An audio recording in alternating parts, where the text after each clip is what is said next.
Well, good afternoon. Thank you very much for joining us for this conversation about avoiding the pitfalls of the Common Core. Many of you are already deep into the Common Core, some just starting, some perhaps taking a wait-and-see attitude, and we'll try to address what we've learned around the United States about what we think is best practice and maybe some avoiding mistakes that other people have made. Let's begin, as we always do, with just a quick research update. I'm indebted to a Iowa district for sending me these data because the reason I title this slide, does 90-90-90 still work? Many of you recognize the 90-90-90 studies, 90% poverty, 90% minority, 90% meeting or exceeding standards. And look, I'm fully aware that, number one, those were done a number of years ago, and number two, a lot of people might say, well, gee, that was then. What's happening in 2012? And here's a really good example of how principals, teachers, and senior administrators have taken those ideas and really put them into action. Without belaboring the point, you'll remember that the 90-90-90 practices had to do with deep implementation of great curriculum, regular assessments, most importantly, multiple opportunities for student success. And by that we mean that the consequence for failure, like not turning work in or doing work badly, isn't failure, it's actually getting the work done. So in this particular system, and by the way, if you want to read more about the details on this, it was published in the July 2012 American School Board Journal. Then they said, look, if you don't get your work done between Monday and Thursday, that's between you and the teacher. But if you don't have it done by Friday, you're going to go to the catch-up room. Whether you spell it with a C or a K is a regional peculiarity, but you're going to catch up, as in catch up, on your homework. The results speak for themselves. The comparison between last year when they didn't have this and this most recent school year when they did, look at that, 385 failures to 15 failures. What would your school be like if you could have 370 fewer failures in the previous year?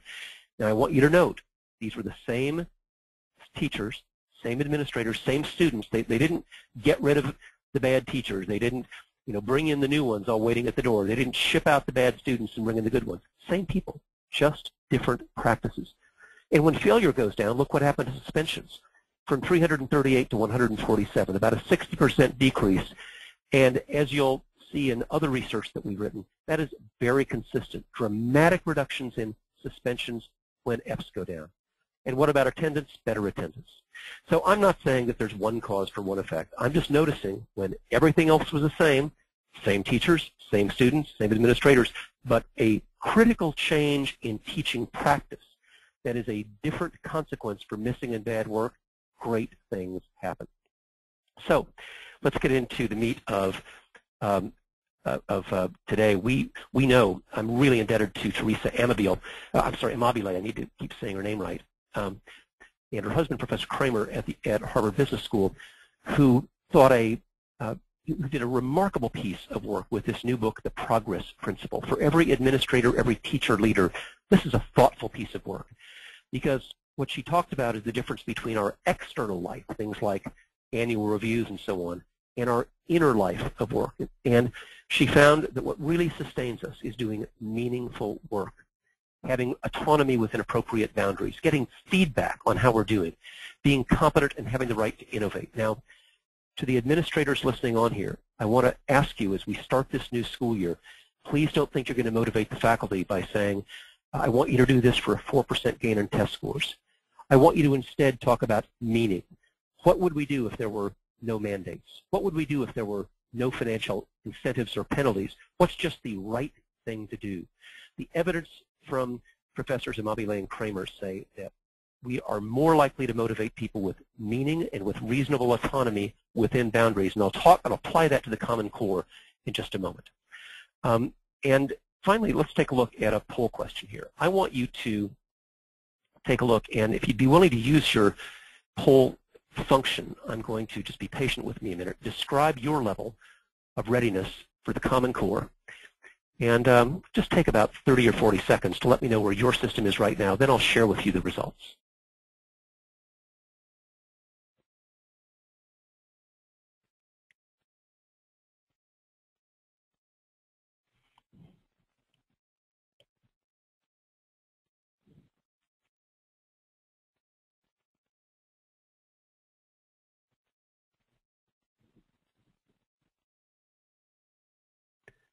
Take about 10 more seconds, please.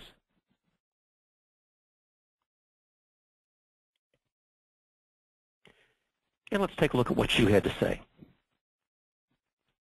And I need to share the results. Here we go. And that will show you where we are. Remarkable, isn't it, that only 3% are not working. The vast majority of you are about 65% either central office or teachers studying but not yet implementing. About a quarter of you fully implementing, 7% already implemented. That's remarkably consistent with what we're seeing, and there's a very large number of you participating today. And so while I'm not claiming that this is a nationally representative sample, I will tell you that what you're seeing here is very, very consistent. And what that suggests to me is that we've got a significant number of you that are studying, not yet implementing, and I hope today I can make a case that we need to start implementing. And the reason I want to do that is that we, at our peril, wait too long to be implemented. The second thing I want to do is to honor the veterans who are participating here, because a lot of you were around 15 years ago, maybe even 20 years for some of you, from what I've called Standards 1.0. And so let's take a look at this one, and be patient with me as I hit the poll. You'll just have to. Here we go. Let me get to the next one. What were your lessons? And here we go. And you can answer as many of these as you want. You can answer more than one if you prefer. Take about 30 seconds again.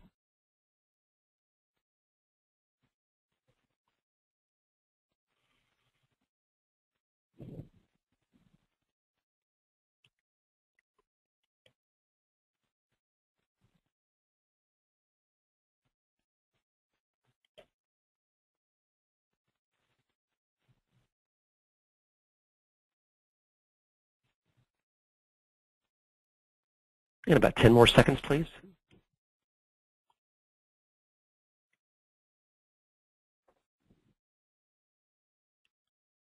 And let's take a look at what you say your views are.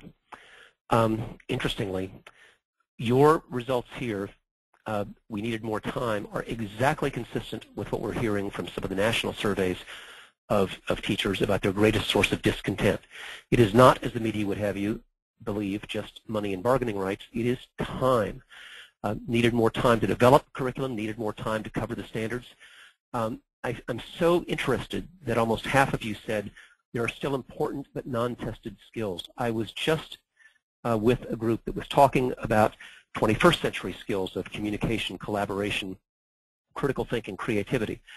And as much as I respect the designers and the creators of assessments on the Common Core, I want to say as candidly as I can, no standardized assessments are going to get to those essential collaborative and communication skills. That's something that you and I need to do. Don't settle for the Common Core.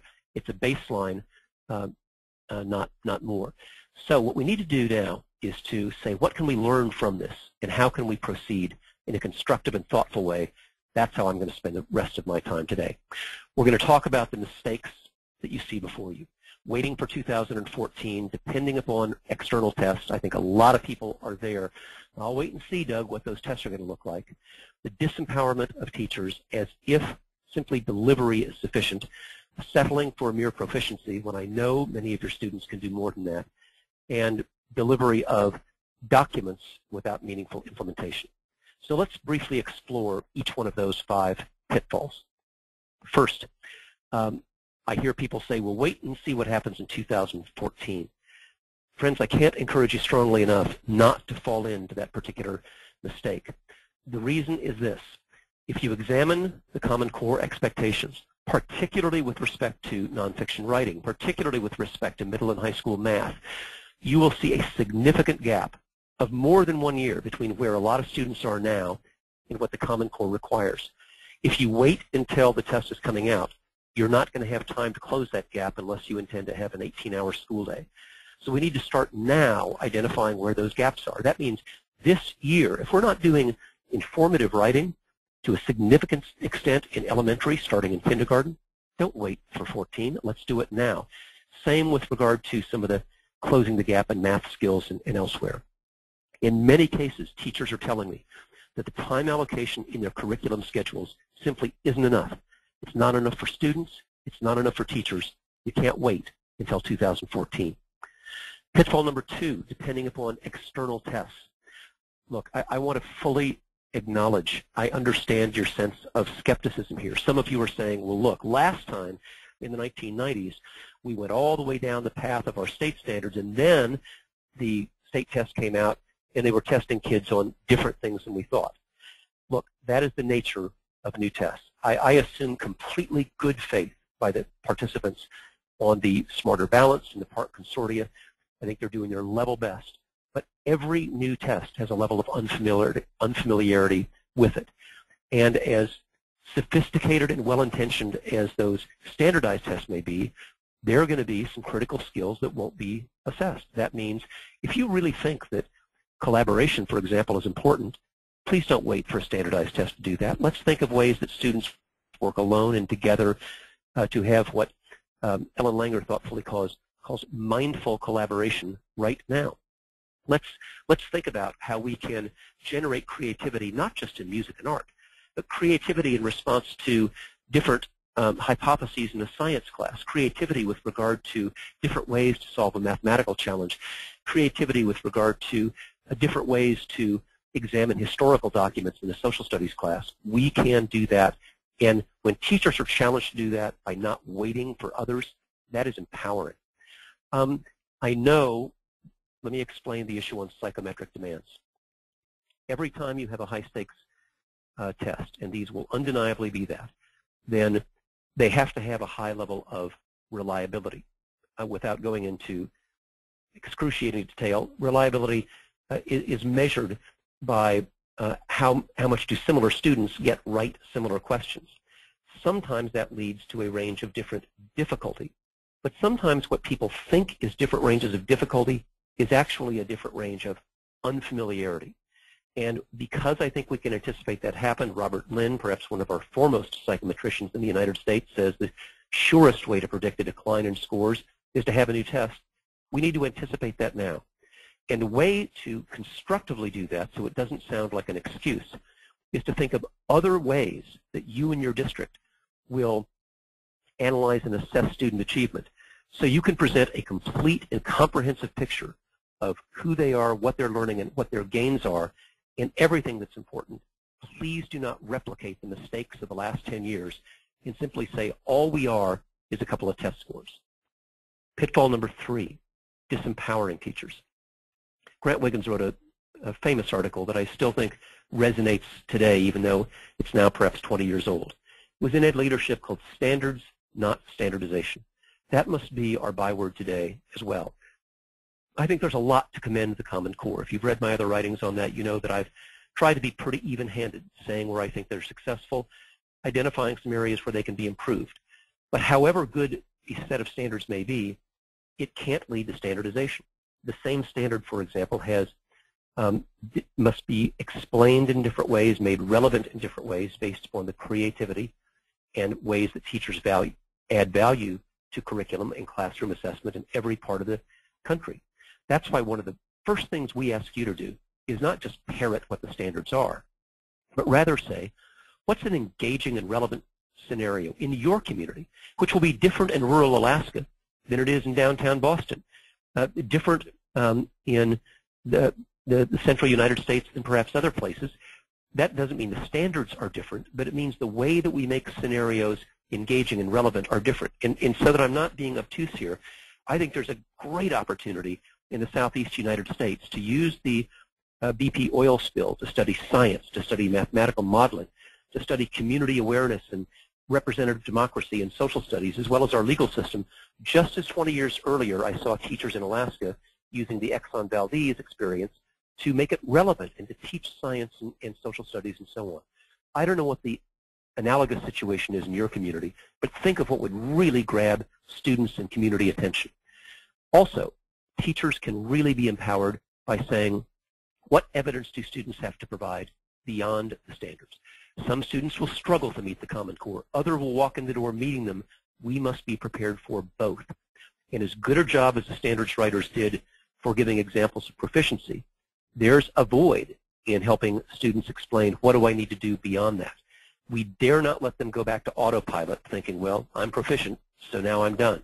We want to constantly challenge them. Read Daniel Pink's wonderful book, Drive. I know many of you already have. That makes the leap from extrinsic motivation, a test score, to the intrinsic motivation, brought about by a great challenge that teachers can create beyond the standards. Let's think about classroom assessments as well.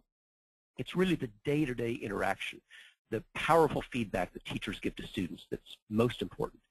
And administrators, I want to ask you as seriously as I can, don't pile a bunch of standards on teachers without giving them the time to do it. There are already systems that are going to have double blocks for writing, double blocks for math, in middle school and high school particularly, because the gap between what the Common Core requires and what they are asking for is simply too large to fill. Now, I want to stop and listen to you for a moment. I've been talking enough. And request that you use your question function to tell me what are strategies that you've seen that are most empowering and motivating for teachers. I'll give you about 60 seconds, and then I'll come back on the line.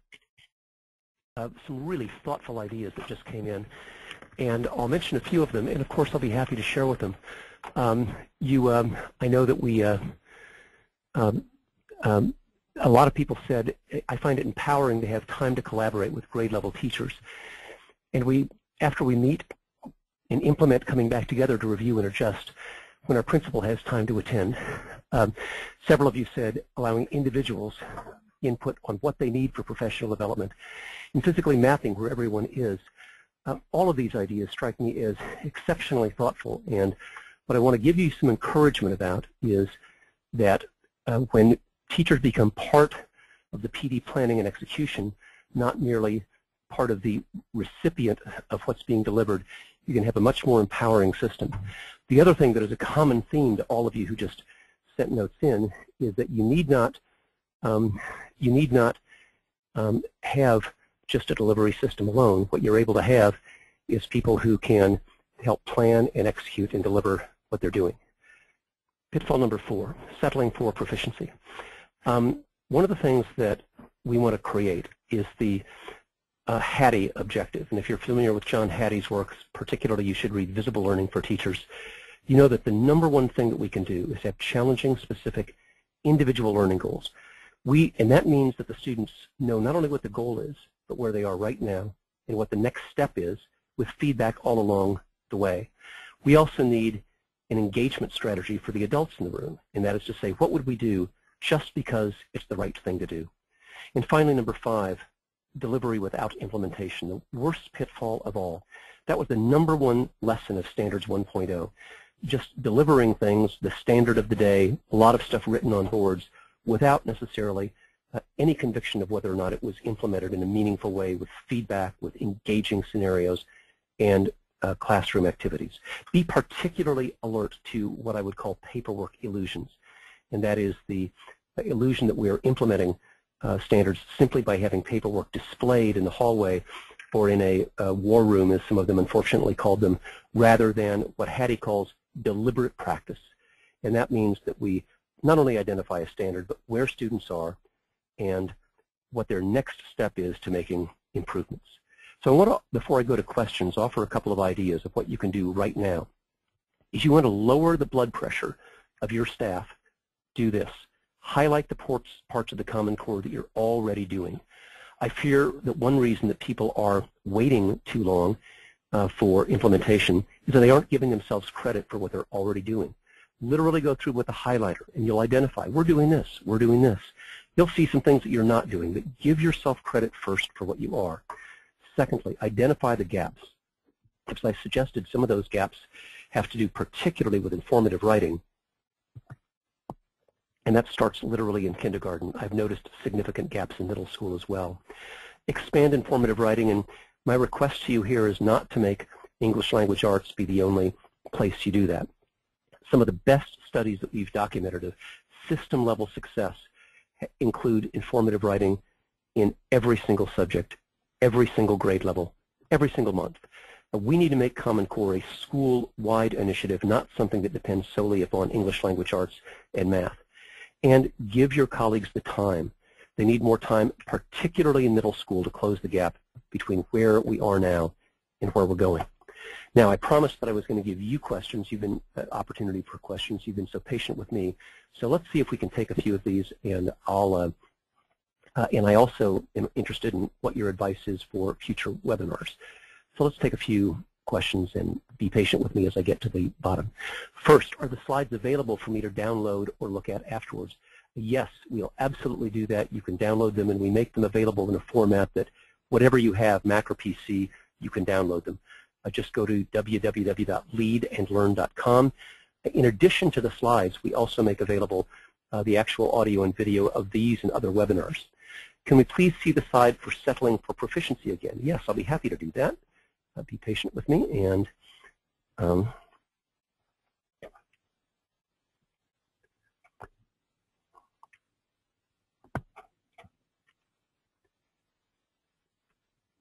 yes, there it is, and I'll leave that up there for you for a moment while I take some additional questions.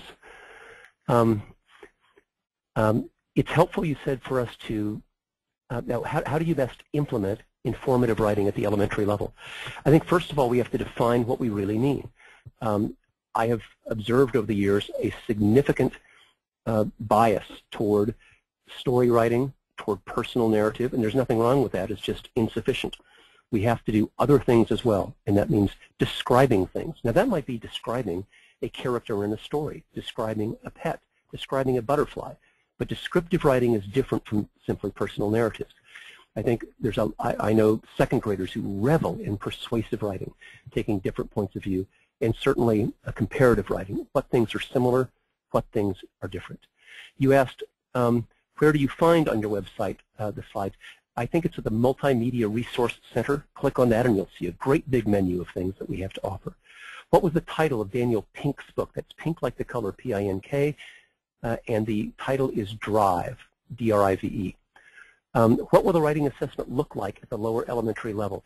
The best answer to your question, because I don't know if you're a Park State or a Common Core state, is both of the assessment consortia have websites that I think have been pretty good about putting examples of what assessment items look like.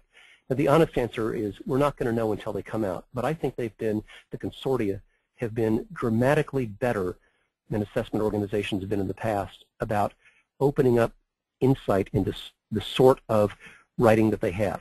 Now, that said, let me offer a consumer warning here. Any summative assessment is just that.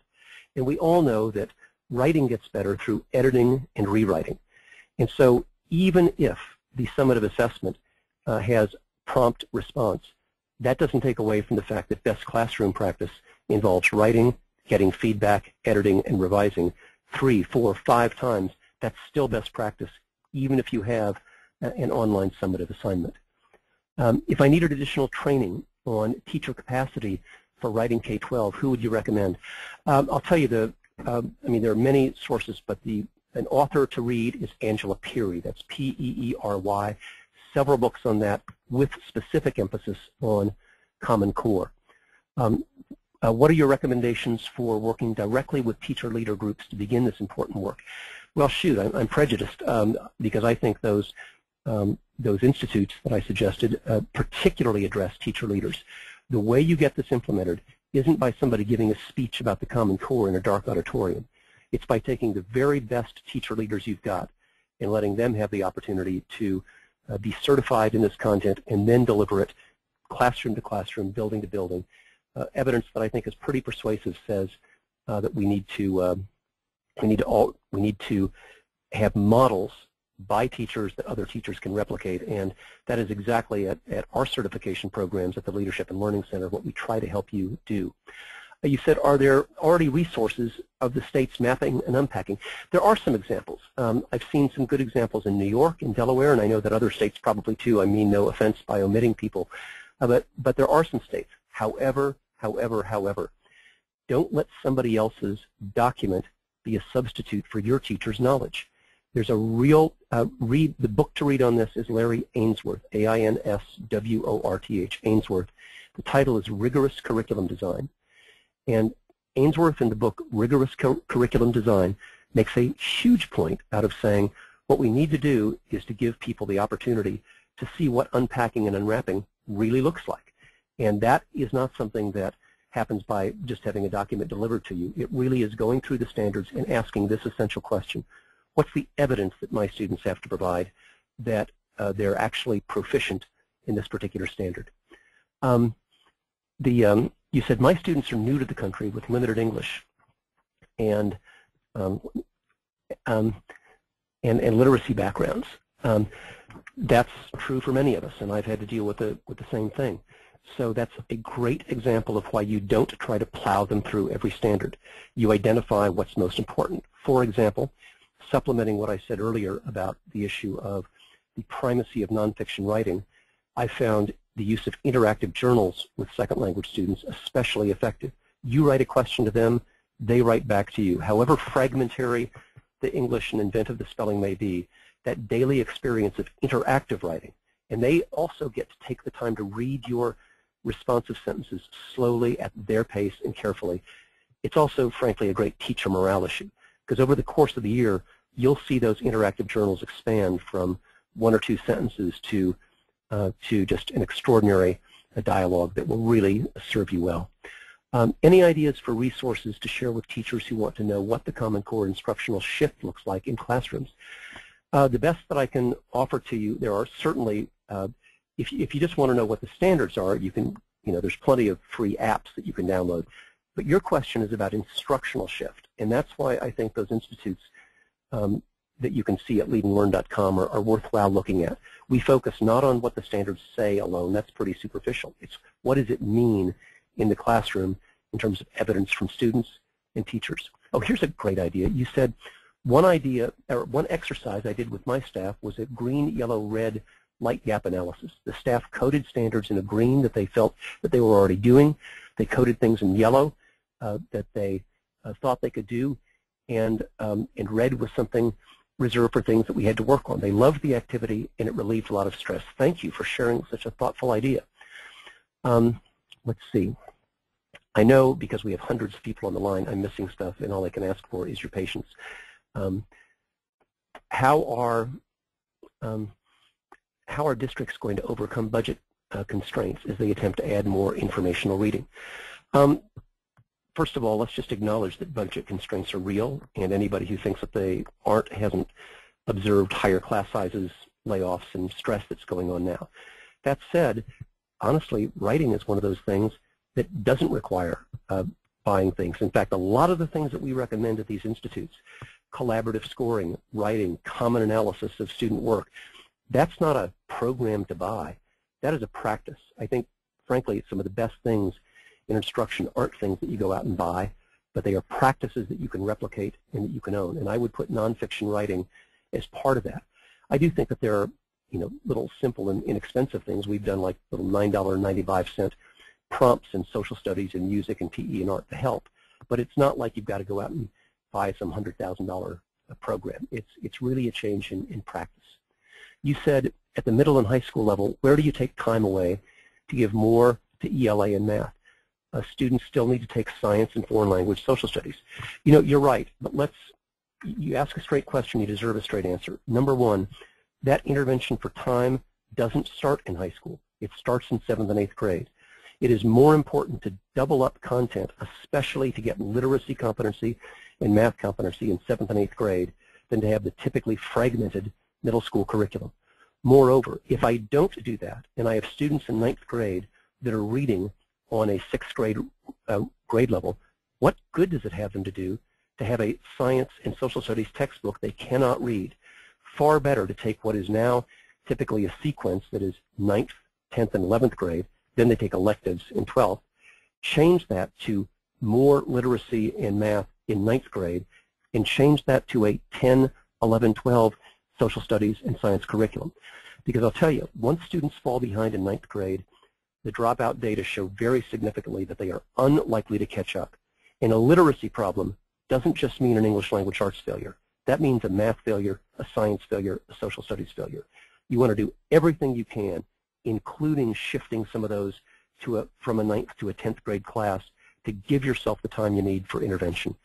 And don't believe in any silver bullets here. Ask anybody who's taught students algebra when the students can't add, subtract, multiply, and divide. They can do it. They're gifted teachers, but they can't do it in 55 minutes a day. We need more time. Here's a thoughtful question. You said we need some ways to calm teachers down when they see, for example, that fifth grade teachers who encounter common students can barely grasp basic and addition and fractions with unlike denominators, and they'll be expected to teach multiplication and division. You are right. That is why we've got to, let me suggest several things. Number one, we've got to stop the notion that the place you learn math is only in math class. Precisely on the issue that you raised, of fractions, for example, don't do measurement in science without taking the opportunity to express that measurement in different ways. So we get the idea of tenths, 100ths, 1,000ths. Don't do graphs in social studies without using the opportunity to reinforce what we're learning in math of different ways to express relationships among numbers. In other words, math can't be the only place that we learn that, and that's true not just in fifth grade, but throughout schooling. Secondly, not every allocation of time has to be the same. You know, I'm okay if some of you want to compartmentalize or departmentalize, but don't do so under the illusion that every subject is the same. English, language arts, and math do take more time, particularly if I have students, as you describe, who are struggling. You say the business community plays an important role in preparing our students for college and career. We'll all benefit from including our local business community in the discussions of how best to prepare students for effective communication in the workplace. You know, you're exactly right on that, but could I add a respectful footnote to that? Businesses can't, on the one hand, say we demand communication and creativity and critical thinking, and then on the other hand say, but we're going to judge your school only on the basis of a standardized test score that does not include communication, creativity, and critical thinking. So by all means, embrace the business community as you wisely suggest, but make them be intellectually consistent. And that means looking at the entire student product, not a couple of test scores. What would you recommend for the infusion of technology? I want to respect that technology is part of what we're dealing with, but friends, it's a tool. It is nothing but a tool. It is the number 2 pencil or the ballpoint pen of the 21st century. And when the number 2 pencil and the ballpoint pen were new technology, nobody assessed the quality of schools based upon having a 1 ballpoint pen per child initiative. They assessed that based upon what the teachers and students do. So I've seen too many examples of technology being present without being used, being the recipient of millions of dollars of investment without similar investments made in the teacher's time and ability to use them.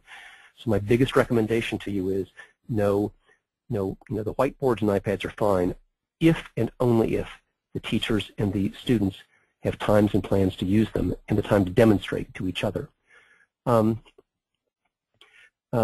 What's the structure for extra periods after school? Thanks for letting me address that. If we learned anything in the last 10 years about after-school programs, it's that the kids who most need after-school programs are least likely to participate in that. So what I'm telling you is whether it's intervention for missing homework or whether it's extra literacy in math, you do it during the school day. Where can I receive introductory training in order to receive certified training? At any of these institutes, and if you just email us or go to leadandlearn.com, you'll see more about those. And by the way, I know a lot of you are on travel lockdown.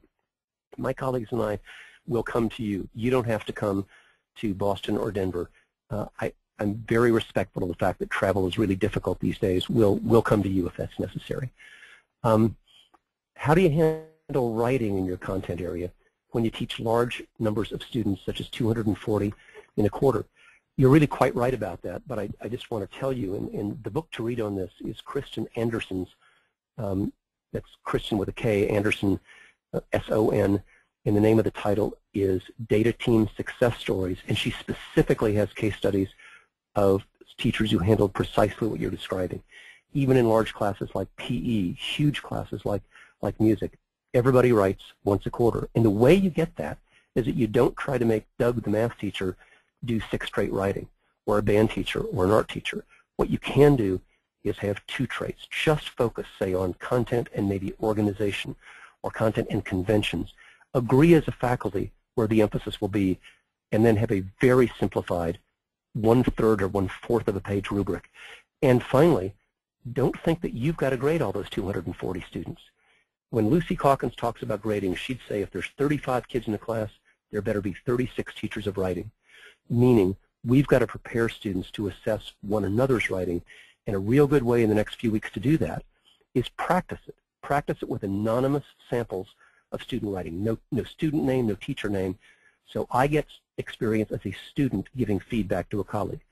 Think about it. Kids do that in physical education, in music all the time, student-to-student feedback. We can do the same with a sufficiently clear rubric. You ask, do I have a good source that distinguishes increasing standardized testing from formative assessment? So 2 authors to read on this. I think you'll see some outstanding work in the book I mentioned earlier by Larry Ainsworth in rigorous curriculum design. He also wrote the book Common Formative Assessment that addresses this issue particularly. I would say James Popham's book on informative assessment is also worth reading, and immodestly I would add my own article you might have seen a couple of months ago called Uninformative Assessment that kind of pilloried things masquerading as formative assessment that really aren't there. That was published in the American School Board Journal. Friends, we are running out of time, and I promised to keep you at 45 minutes, so I'm just going to answer a couple of more with a promise that everybody will get a response to your questions. And of course, we hope that we can talk to you or correspond with you. A couple of final ones. You threw out the 3 C's, communication, creativity. The others are collaboration. So communication, creativity, collaboration, and critical thinking. And I think in many respects they go hand in hand. Do you think that the outcome of implementation for the need for more time to devote to quality instruction may lead to a longer school year? That's a really interesting question. And you know, I live in Massachusetts, and we are doing one of the largest and I think best designed true random studies in that. Some schools randomly assigned to a longer day condition, some to a regular day with different content. And I think we'll have one of the better answers. But rather than wait for the result of our study, here's the question I want to ask you, because sometimes I think we outsmart ourselves on these kind of research questions. And the way that I would answer this is, what's the risk? What's the risk if you spent extra time in school and it turned out that you didn't need it? Kids having more time in school and less time on the streets, less time unsupervised, less time on TV. You know, that's a risk I'm willing to take. And conversely, what's the risk if we don't spend enough time closing this learning gap? That's an enormous risk that can lead to a higher dropout rate and lifetime consequences. So I realize that this is a research question, and I respect the Commonwealth of Massachusetts for addressing that in a thoughtful way. But honestly, as a parent, at the end of the day, I'm not waiting for statistically significant research to say, do we need more time learning? For virtually every student I know, the answer is yes. I want to thank you all for your very kind attention late in the afternoon, and I hope that we'll continue these dialogues in the future. Thanks so much, and look forward to seeing you again.